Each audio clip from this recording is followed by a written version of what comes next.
South ఇండియాలోని అతి తక్కువ ధరలకి రత్నాలనందించే ఏకైక సంస్థ 6JVR. వనస్థలీపురంలో మటన్ తిని ఫుడ్ పాయిజన్ అయినటువంటి ఘటనలో ఒక వ్యక్తి చనిపోయి మిగతా వారు హాస్పిటలైజేషన్ అయినటువంటి ఘటన మనందరికీ తెలిసిందే.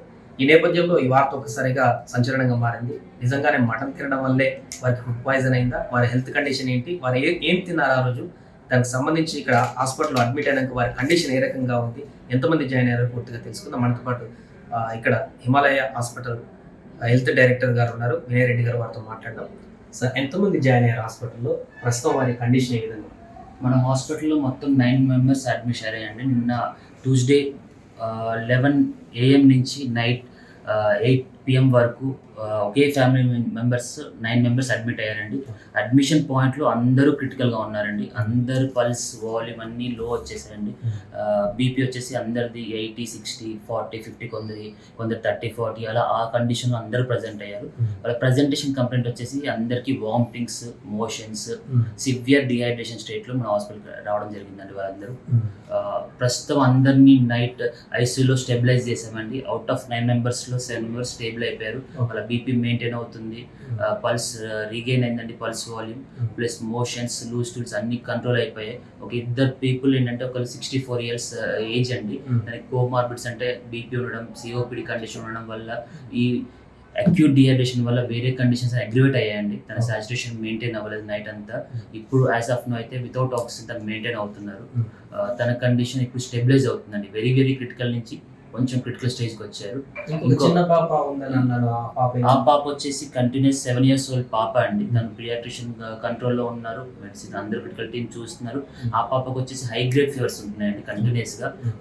నిన్న అడ్మిషన్ నుంచి మొదలు పెడితే నైట్ 4 AM వరకు కూడా 104, 103 continuous fevers and continuous loose stools ఉన్నాయండి. ప్రస్తుతం బేబీ అనేది స్టెబిలైజ్ అవుతున్నారు. నిన్న స్టూల్ ఫ్రీక్వెన్సీ అంటే ఎన్నిసార్లు వెళ్తున్నారు అనేది ఒక డేలో నిన్న 20 to 30 వెళ్ళి ఉండొచ్చు. ఇప్పుడు ఫ్రీక్వెన్సీ తగ్గింది, టెంపరేచర్ కూడా తగ్గుతుంది, 99, 100 వస్తుంది. ఆ పాపకు కూడా బీపీ స్టెబిలైజ్ అయిపోయిందండి. ఎలక్ట్రోలైట్స్ ఇంబ్యాలెన్స్ ఉంది పాపకి, అది కూడా కరెక్షన్ చేశామండి.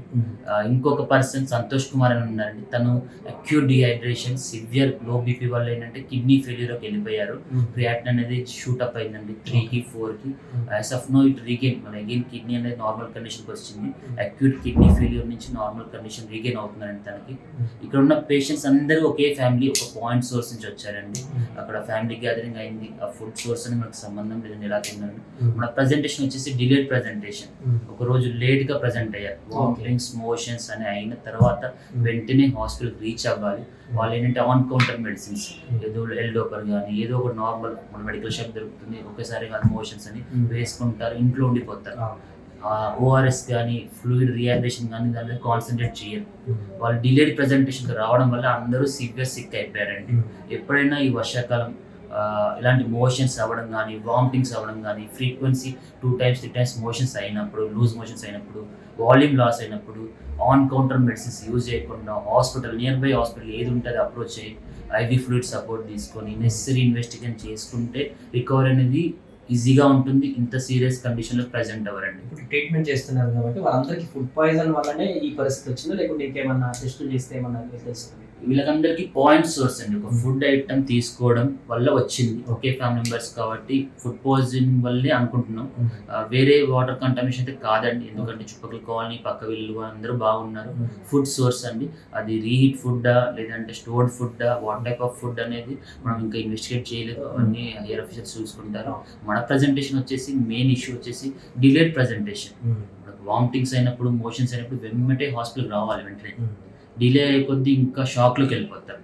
మన ప్రజెంటేషన్ 9 మంది హైపోవాలిమిక్ షాక్లో వచ్చేసారు. బాడీలో ఉన్న ఫ్లూయిడ్ అంతా డ్రైన్ అవడం, డిహైడ్రేషన్ కండిషన్లో వచ్చేసారు.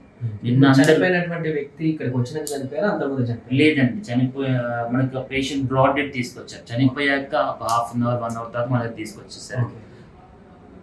సో ఇప్పుడు ఆయన ఒకవేళ ముందు రోజు వస్తే బతికే ఛాన్సెస్ ఉంది?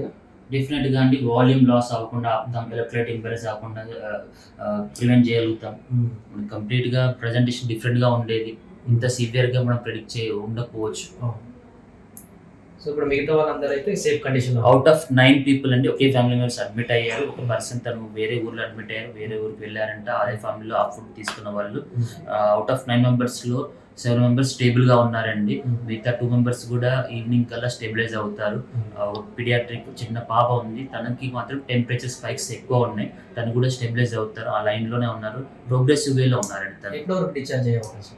డిశ్చార్జ్ ఇప్పుడు టూ ఎర్లీ అండి. వాళ్ళకి మనం అబ్జర్వేషన్ ఉంచుతాము, కావాలంటే ఐసీయూ నుంచి వార్డుకి షిఫ్ట్ చేస్తామండి. వాళ్ళందరికీ బీపీ ఇవన్నీ మెయింటైన్ అయ్యాక ఒక్కొక్కరికి స్లోగా వాళ్ళ ప్యాటర్న్ బట్టి పల్స్ వాల్యూమ్ రీగైన్ అయ్యాక డిశ్చార్జ్ చేసుకుంటాం.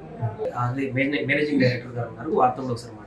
సరే, వీళ్ళందరి పరిస్థితి చూసారు కదా సార్, ఎట్లా ఉంది? వీళ్ళు ఎట్ టైం అందరూ రావడం జరిగిందా? వాళ్ళకి ఎంత ట్రీట్మెంట్ ఎలా కొనసాగించారు? ముందు ఫ్యామిలీ మెంబర్స్ మొత్తం వచ్చారు, కాకపోతే ఒక్కొక్కరుగా సిక్ అవ్వడం స్టార్ట్ అయింది. వాళ్ళ సీరియస్ కండిషన్ బట్టి ఒక్కొక్కరిని అడ్మిట్ చేసుకుంటూ పోయారు. మార్నింగ్ 10 తర్వాత మొదలు పెడితే సాయంత్రం 4 వరకు ఒక్కొక్కరుగా సీరియస్ అవుకుంటూ వచ్చారు.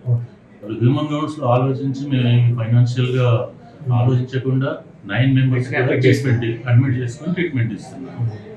అందరూ ఎట్ టైం వచ్చారు సార్, లేకపోతే ఒకరు తర్వాత వచ్చారు?